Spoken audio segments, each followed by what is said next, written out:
L'Oficina Jove del Consell Comarcal de la Selva ha llançat amb èxit la tercera edició del projecte Trajectòries, una iniciativa que té com a objectiu empoderar els joves de la comarca i explorar els seus recorreguts educatius després de l'ESO.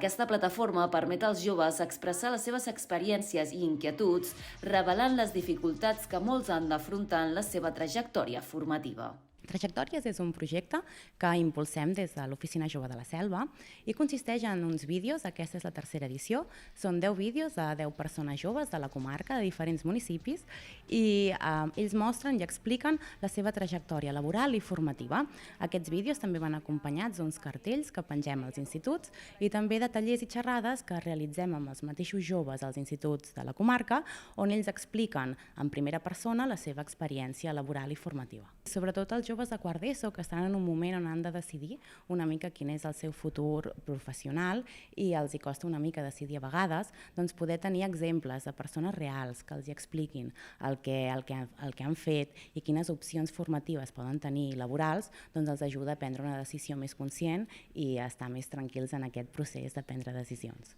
És molt positiu per als joves perquè veuen una realitat que moltes vegades quan iniciem els nostres camins, sobretot a nivell d'estudis, de seguida t'emmarquen a dir ostres, hauries de fer un camí que normalment te'l pinten de manera lineal, amb un batxillerat, amb un grau d'universitat, i això ens serveix per veure que hi ha moltes altres opcions a nivell professional i que moltes vegades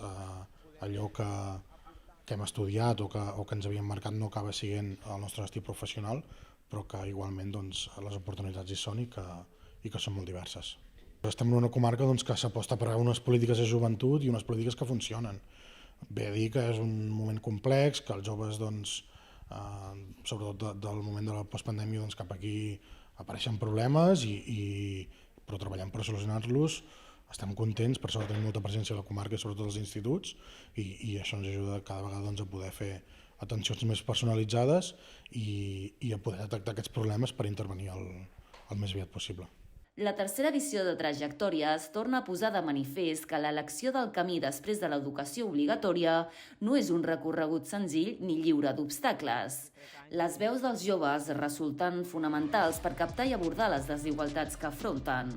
Aquest projecte es difondrà a través de les xarxes socials de l'Oficina Jove, dels equipaments juvenils, centres educatius i altres espais de participació, assegurant així que arribi a tot el col·lectiu juvenil.